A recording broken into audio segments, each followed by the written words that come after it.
Hey, this is Sky. Welcome to my YouTube channel. It's bright and early, daily discipline, mind, body, and soul. This is how we get through. Sunday morning, let's do our study group for warriors, for my hardcore heads. Some of you just want to sleep in, go sleep in, who needs you? Some of us are up and we're programming. So let's just jump into it.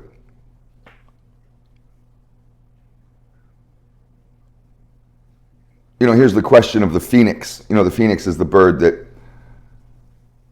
bursts into flames and then rises from the ashes. And Harry Potter, the movie, I believe Dumbledore had one as a pet. But everybody wants the rising from the ashes part. Oh, that sounds so good. Especially for weaklings. Because it sounds like an empowerment. Like you're being drawn out of your weakness. It sounds great. Oh, how wonderful would that be to basically be beaten down in life like so many of us are, and then to somehow rise out of the ashes miraculously, stronger, better, renewed. Yeah, and of course you want that, but the question of the phoenix is, do you want to burn away and die? You don't want that, do you? You just want the rising from the ashes. Yeah, people put this question in a different way. Every man wants heaven. No man wants death.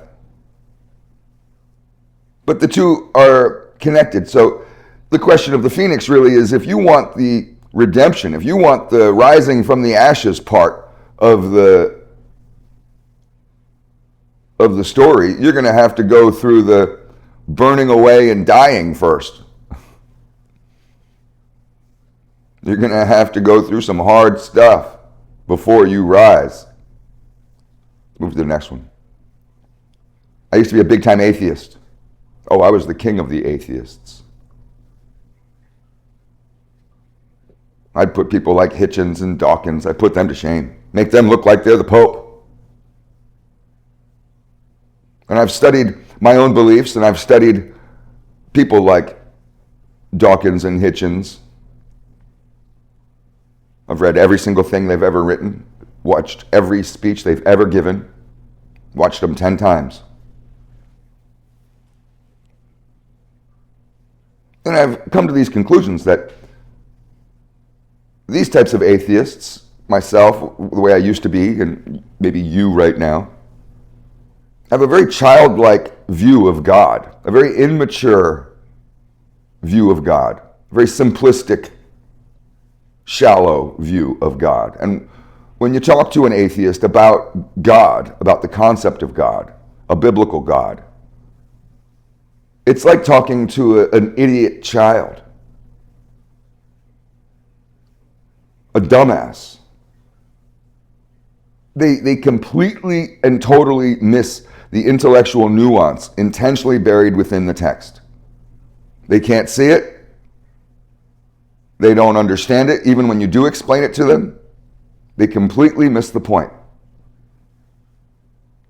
And they'll continually keep reverting back to these childlike, nonsensical, simplistic questions that are just gotcha questions, with their intention of being able to just toss the book up in the air, toss it in the trash, and walk away and say, see, I told you, a bunch of nonsense. It's all BS.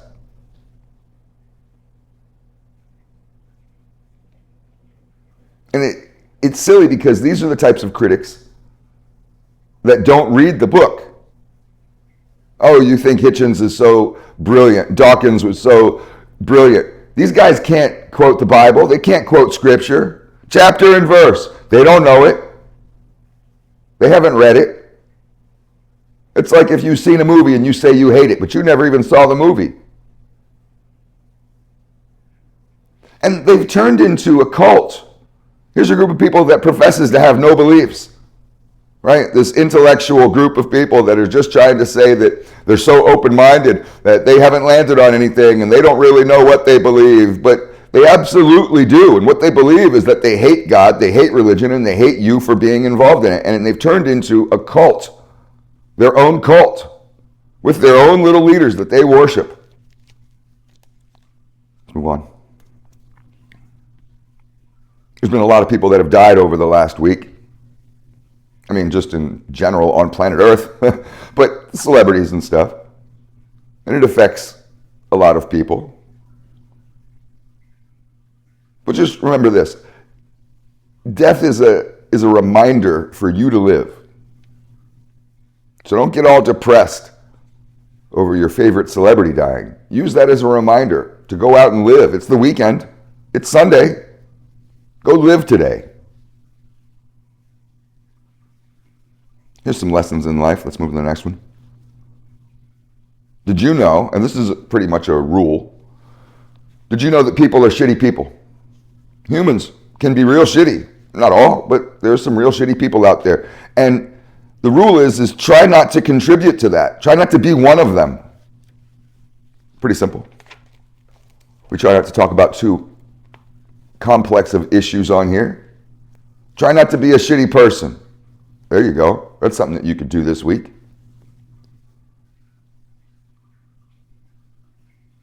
Here's something you might not know. You make the world a better place if you work on yourself. How do I make the world a better place? How do I create this utopia that I've always fantasized about? Start working on yourself. Become the strongest, best version of yourself.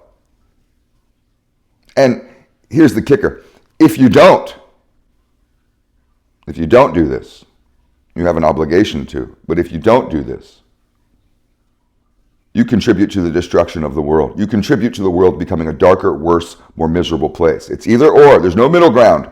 There's no neutrality in this.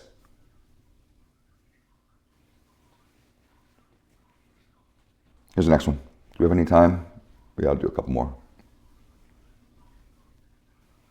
Is the anger you feel towards others, and some of you might be experiencing a lot of anger these days. I talk to a lot of people, and particularly men, maybe women too. I don't do a lot of coaching with women, but there's a lot of really angry men. And I know what that's like, to have seasons of anger. It's not just today. It's like this month, this year, this season of my life, just miserable all the time. Is the anger you feel towards others or towards the world a reflection of a self-frustration and discomfort that you may be harboring? Your anger is a mirror. The first thing you do when you're angry shouldn't be to grab your spear and shield and go running into battle, looking for your enemies, looking for who made you angry, projecting it onto others. The first thing that a wise man does when he's angry, the very first thing, and I don't care if you're angry at politics, your neighbor, I don't care what you're angry at, is to look at yourself and identify specifically what you're mad at and to try to see if that is a quality that you have. Because you may be just disgusted. You have this disgust. You may be disgusted with yourself. Anger's a mirror. And the wise man understands that that's the starting point. In order to understand it,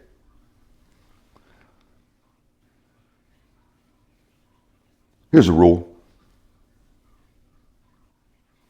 Incremental movement is unstoppable. Can't be stopped. It's the most powerful type of movement forward. And this is where your discipline lies.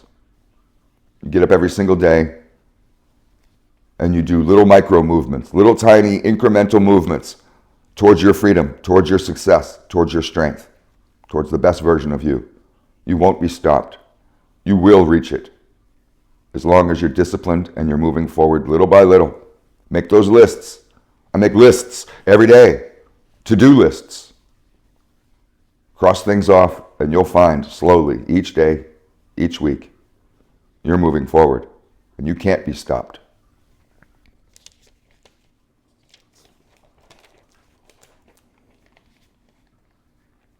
Here's some advice.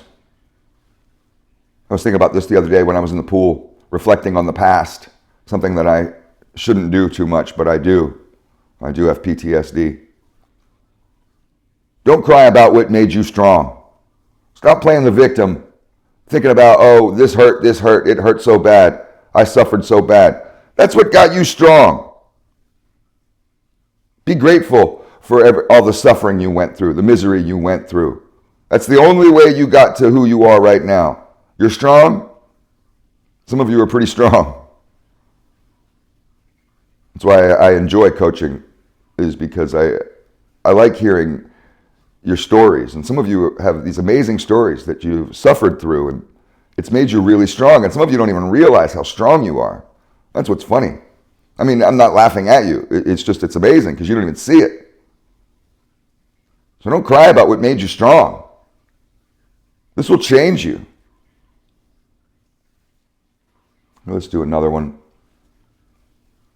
It is Sunday. We might as well talk about God.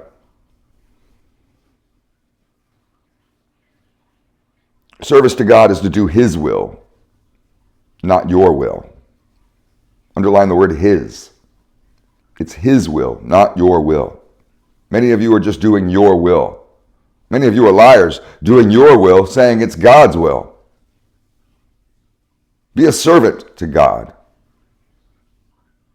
and your life will work out. I gave in. I tried to be my own master, the King of Kings. I'll lead myself. I'll be my own shepherd. I'll be my own idol. And after decades, many decades, I've had to realize, I just can't do this. And I gave in. I told God directly, I'll do whatever you want. I'll be whoever you want me to be. I'll do whatever you want me to do. I'll be your servant. You lead, I'll follow. I don't know how to operate this ship, apparently. I thought I did. And everything started to fall into place. My whole life, in all the areas I'd always begged and cried over, prayed over, all that stuff started to work out. And all I had to do was give in, become a servant to God. Now, we have to talk about this really quickly before we end off, is talk about service to others. Because when you engage in this relationship of being a servant to God, you must become in service to others. In fact, if you want purpose and meaning in your life, start to think about, make a list, do a brainstorming exercise. Think about, how can you be in service to others? What do other people need? And how can I provide it? How can I help another man or another woman or someone become stronger, become a better version of themselves, to succeed, to thrive? Can I strengthen others? Think about, how can you strengthen someone else? How can you make them stronger, physically or mentally? Can you empower others? Can you help to cleanse and purify others, other people? Can you help to lead them or guide them back on the path when they've strayed? Food for thought.